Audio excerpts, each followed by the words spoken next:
At the beginning of the movie, a woman is depicted as having recently administered an overdose to her young daughter. Rose, entering the room, discovers her mother's lifeless body on the floor mat. Fast forward to the present day, Rose Cotter is abruptly awakened by a phone call.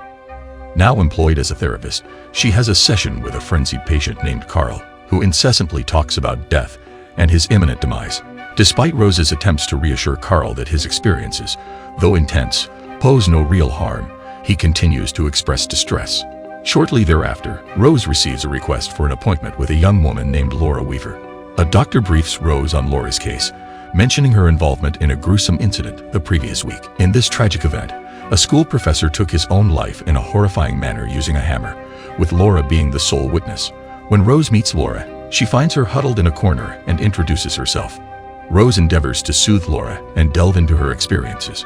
Laura discloses that she perceives something invisible to others, manifesting as familiar individuals or strangers. Rose inquires if Laura currently sees it, and Laura responds in the negative. When pressed about what occurs when she sees it, Laura describes a disturbing smile, one that is anything but friendly. Laura informs Rose that the unseen presence communicates with her, foretelling her imminent death that day. Despite Rose's attempts to console and rationalize the situation by explaining the impact of intense trauma on the mind, Laura, after briefly looking away, spirals into panic. Alarmed by Laura's deteriorating condition, Rose calls for assistance. However, when Rose looks back, she discovers that Laura has grabbed a broken shard and is now wearing an unsettling grin. Tragically, Laura proceeds to harm herself and ending her own life, leaving Rose in shock until help arrives. Subsequently, Rose provides details of the incident to two detectives, including one named Joel, who happens to be her ex. She informs them that Laura was experiencing paranoid delusions, convinced of an evil presence haunting her. Before her death, Laura displayed an eerie smile. Later that night, Rose returns to her home, shared with her fiancé Trevor. Disturbed by the day's events, she sees an apparition of Laura at home, smiling and staring at her. Trevor startles her, prompting Rose to reveal the tragic death of one of her patients. The following evening, Rose and Trevor join her sister Holly and Holly's husband Greg for dinner. During the gathering, Holly reproaches Rose for forgetting her son Jackson's upcoming birthday. Still grappling with the trauma of Laura's tragic incident, Rose has a strong emotional reaction. The following day, in an attempt to move forward, she returns to work.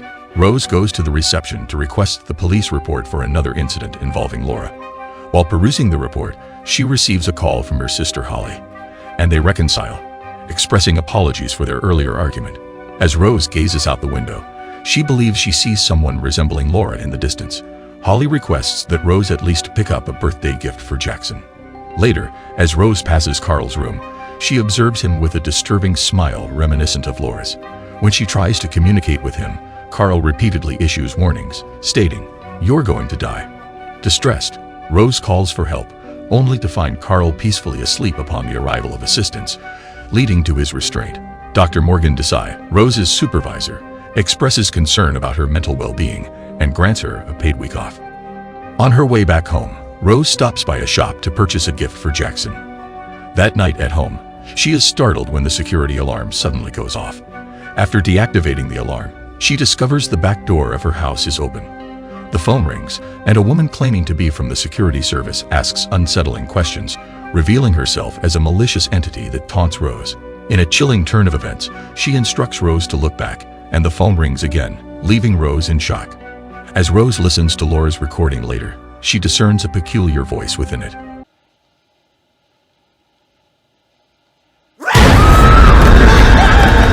Trevor rushes out upon hearing her screams, only to be shocked to find Rose holding a knife, urging her to put it down. Seeking support, Rose consults her therapist, Dr. Madeleine, and opens up about her distressing experiences. Madeleine suggests that Rose's feelings of being stuck may be linked to her mother's suicide, questioning if Rose still blames herself for it. Rose reveals that since Laura's incident, she has been seeing and hearing things, particularly Laura herself. Madeleine explains that these current experiences likely stem from the trauma triggered by Laura's incident, resurfacing old anxieties. During the weekend, Rose attends Jackson's birthday party.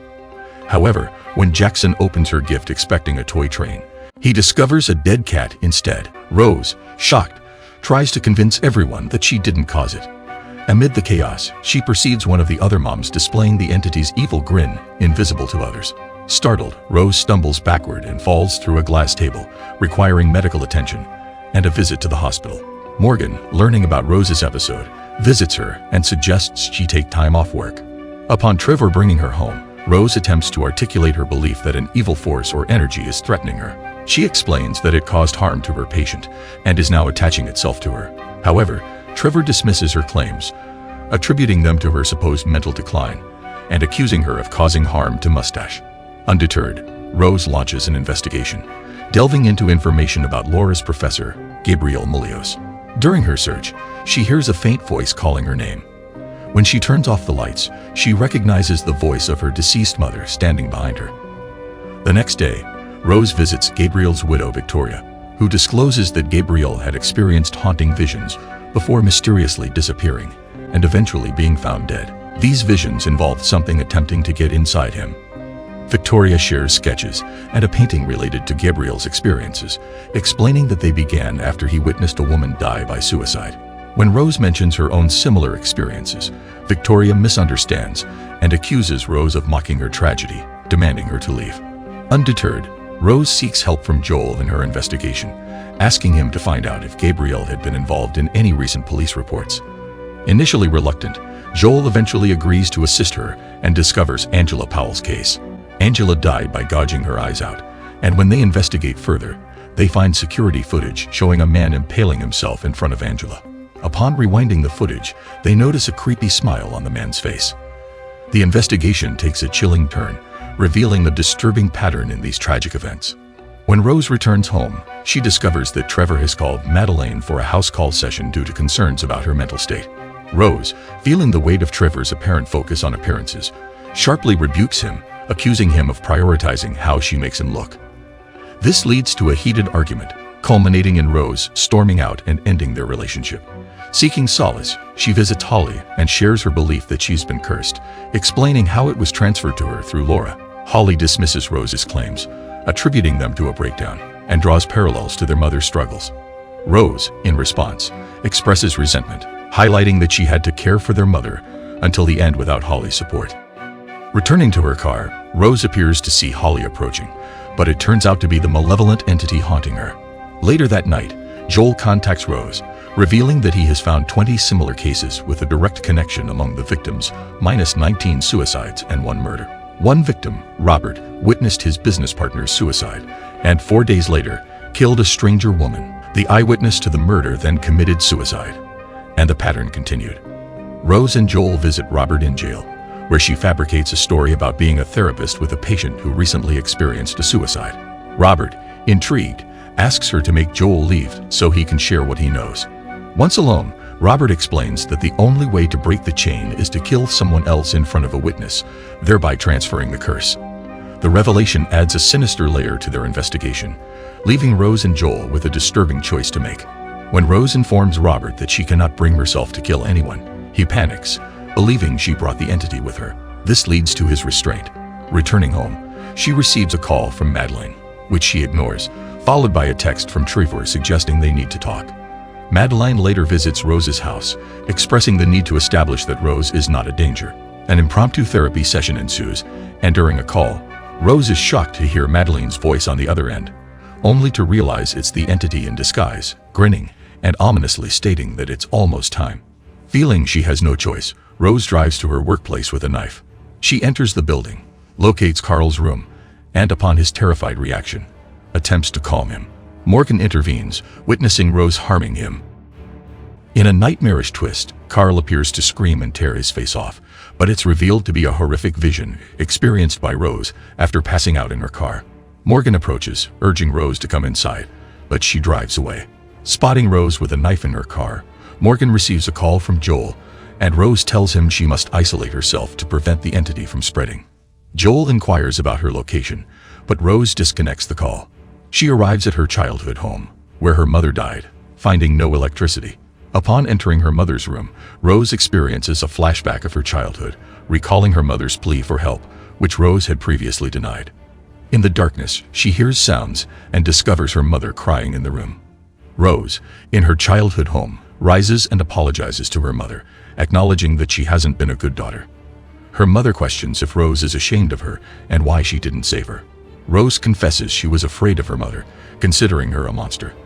The mother reveals she has carried the guilt of her death throughout her life and now needs to let it go. The entity grins and explains it is tormenting Rose because her mind is so inviting. The entity transforms into a monstrous version of Rose's mother, tall and long-haired, with a perpetual sinister smile. It attacks Rose, taunting her that she can't escape her own mind. Despite the assault, Rose fights back, breaking the entity's arm and setting it on fire with a lantern before fleeing the burning house. Seeking refuge, she goes to Joel's apartment, apologizing for involving him in the ordeal and acknowledging the unfairness of their relationship. She requests to stay and sleep while he watches over her. Joel agrees, promising to stay with her forever and flashing a disturbing smile.